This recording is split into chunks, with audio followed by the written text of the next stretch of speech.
Ya, selama ini saya cuma tahunya makan sayuran dan juga buah-buahan doang ya. Tapi saatnya sekarang saya mengetahui bagaimana sayuran dan buah-buahan itu diproduksi. Makanya sekarang saya sedang berada di Agribusiness Development Station yang berada di area Institut Pertanian Bogor. Nah, untuk Anda yang pengen tahu cara bagaimana sayuran dan juga buah-buahan ini diproduksi, ikutin saya.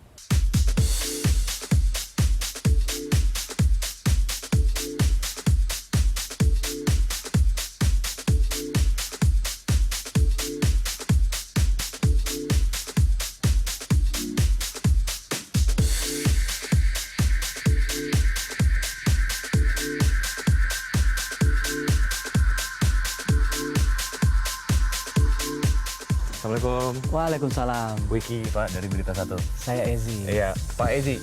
Kalau bicara soal fasilitas yang ada di ADS ini, apa aja? Kalau untuk fasilitas, selain greenhouse kita ada untuk produksi yang sebelah sana. Ya. Kemudian ini adalah greenhouse untuk pembibitan. Oke. Pembibitan khusus sayuran organik. Nah, sebelah sana ada pembibitan khusus sayuran non-organik. Oke. Kemudian ada pembibitan jambu kristal dan mutiara. Oh. Nah, untuk fasilitas yang lain kita di sini dilengkapi dengan packing house sebelah sana. Nah, semua sayuran yang diproduksi oleh petani maupun dari lahan ADS sendiri nanti masuk ke packing house. Oke. Nah, di sana ada ruang processing, ada cold storage, ada juga ruang penjualan langsung. Jadi semua tamu-tamu yang datang sini juga bisa dapat berbelanja langsung di sana. Ini berarti sekarang kita lagi ada di greenhouse yang Pembibitan organik. pembibitan ya? Iya. Oke, sip. Saya ini boleh nanya-nanya sama Mbaknya sebentar ya? Oh, baik, silakan. Pak Ezi ya. Mas Wiki, silakan. Saya pengen tahu caranya ini gimana pembibitan, berapa tanaman-tanaman atau sayuran yang ada di sini. Assalamualaikum. Salam, Dengan Mbak siapa? Maaf. Mbak Risna. Mbak Risna, Mbak Risna Iya. orang Sunda. Iya, Mbak Risna, saya ngegangguin Mbak Risna sebentar ya. Mbak Risna ini lagi pembibitan. iya. Caranya gimana untuk melakukan pembibitan? Bisa ngajarin saya nggak Mbak Risna? Ini saya harus pakai apa nih? Ini namanya apa? Try. Oh, tray ya? Oke. Nah, setelah saya punya traynya, terus habis itu apa yang harus saya Masukin lakukan? ininya ke sini. Ini apa? Ini Tanahnya medianya. ya? Oh, Iya. media tanamnya. Ini saya langsung naruh full, Langsung full aja. langsung full aja. Heeh.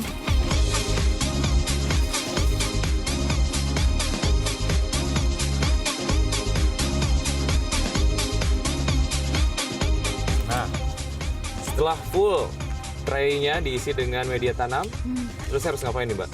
Tunggal ini. Oh, itu dipakai untuk Tunggal. ngasih Bolongan. tempat supaya si bibitnya bisa masuk ya? Iya. Boleh pinjem. Namanya apa? Tunggalan. Tugelan. Iya. Oke.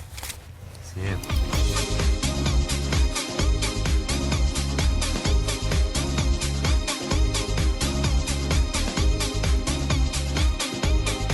Terus saya harus masukin benihnya. benihnya. Setiap lubang satu apa Dua. dua aja? Iya. Saya harus ngitung nih dua. Nggak boleh lebih. Nggak boleh. Pelit nih mbaknya nih, nggak boleh katanya. Nggak boleh lebih. Oke, dua aja ya. Iya. Oke.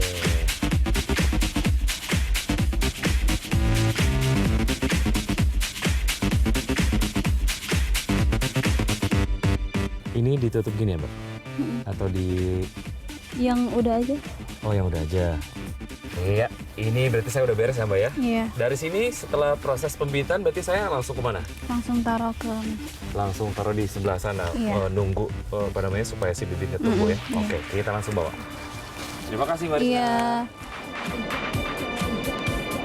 Iya. Pak Eji, ini saya udah diajarin sama Mbak Rizna nih ya untuk menanam bibit.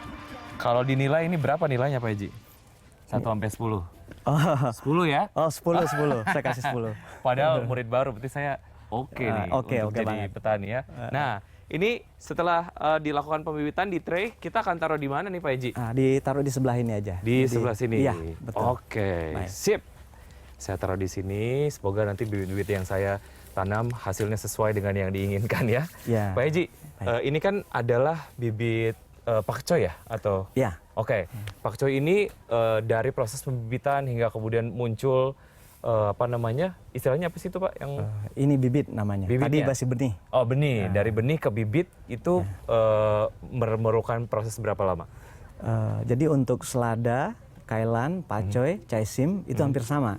Dari kita penyemaian sampai siap untuk dipindah ke lahan itu sekitar 2 minggu. 2 minggu. Seperti yang sebelah sana itu siap untuk dipindah. Oke, setelah tanam benih kemudian pembibitan, proses selanjutnya setelah 2 minggu itu apa Pak?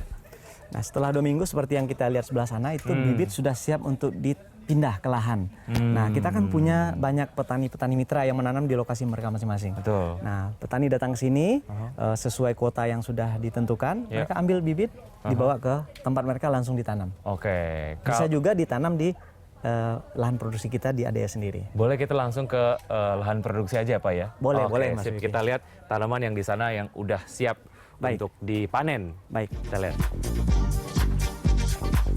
Siap. Iya. Pak Ezi, ini saya lagi ada di mana nih? Area apa nih? Oke, Mas Vicky.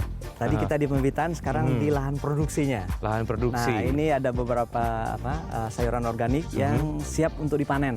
Oh, oke. Itu ada caisim, ya, ada baby kailan. Nah, ini petugas kami yang lagi panen ini. Oke. Seperti ini. Ini hasil-hasil panen ya? Iya, Saya betul. mau nanya-nanya dulu sama Mbak yang satu ini ya, Oke, Pak Ezi ya. silakan, silakan, Mas Vicky. Assalamualaikum. Salam, Dengan Mbak siapa, maaf? Mbak Sophia. Halo Mbak Sophia. Mbak Sophia lagi ngapain? Panen. Lagi panen ya? Iya. Oke, Mbak Sophia caranya panen tuh gimana sih? Ini namanya adalah baby kailan ya? Iya, baby kailan. Oke, caranya gimana tuh? Cara panen. Oh, ini yang udah siap? Iya, ini udah siap Oke, dipegang dipanen. atasnya, langsung digunting. Iya. Oke. Mau nyoba, Mas? Boleh, Ini sebentar juga saya siap. pengen lihat dulu teh Sophianya. Lagi Mbak? Oke. Sip. Gitu ya, saya Iya. bisa nggak ya?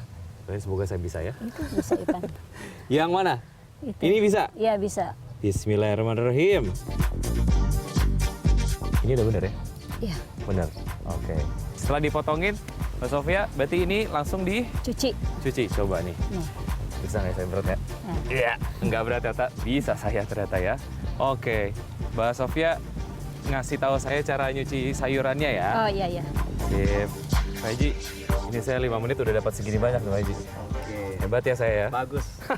Oke.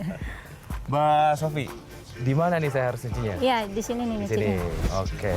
Ini adalah saatnya untuk dicuci ya. Iya. Mbak Sofia, gimana sih cara nyuci Cara- sayurannya?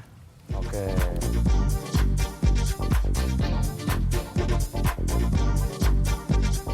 Jadi kalau ada yang jelek, yang ada lubang-lubangnya, Ini kayak yang ini ya, yang Iya. ada lubang ini. tarik aja dipatahin. Tarik. Nah, buang. Buang. Nah, yang lain dicuci, Oke. masuk. Nanti kita kirim ke Oke. Setelah dicuci, ini siap untuk dibawa ke Packing. packaging house. Oke, sip. Tapi sebelum kita menuju ke packing house, saya pengen ngeliat pohon-pohon jambu kristal. Ya, Oke. kita akan langsung menuju ke sana ya. Oke, Baik, baik. Mbak Sofia terima kasih ya. Oh, iya. Oke, mari Pak Haji. tarik. Nah, Pak Haji tadi itu adalah area pembibitan untuk jambu kristal ya. Ya, ada jambu kristal sama jambu mutiara. Ada Oke, dua macam. nah sekarang kita lagi jalan menuju ke lahan produksi. Ya. Siap, kita akan lihat jambu-jambu kristal produksi ADS ini seperti apa ya. Ya, baik Mas. Nah, kita masuk turun Oke, ke bawah aja ya. Let's go. Wow, ini dia tempat di mana jambu-jambu kristal itu diproduksi ya Pak Haji ya. Ya, betul. Pak Haji Mas. kalau ke supermarket terus ngelihat ada orang yang kayaknya lagi asik banget milih-milih jambu kristal, itu kayaknya saya. Soalnya jambu kristal ini adalah buah favorit saya. Nggak Oh, ada gitu. bijinya, rasanya manis. Oh, betul, Ya? betul. Oke, untuk bisa mendapatkan buah yang berkualitas itu caranya gimana sih Pak? Nah, jadi prinsip yang paling utama kita itu menerapkan konsep GAP namanya. Good Agriculture Practices. Jadi, nah itu menyangkut proses budidaya. Nah, budidaya itu yang pertama dari bibit dulu. Nah, bibitnya harus bagus. Nah, kebetulan bibit yang kita kembangkan di sini itu asalnya dulu dari Taiwan. Nah, dibawa ke Indonesia, di IPB, disambung dengan jambu lokal. Nah, diuji coba dan hasilnya bagus. Nah, itu yang kita perbanyak sebagai pohon induk. Nah, kalau bibit sudah bagus, selanjutnya adalah proses budidayanya. Yang pertama apa? Dari pupuk. Nah, pupuknya harus sesuai.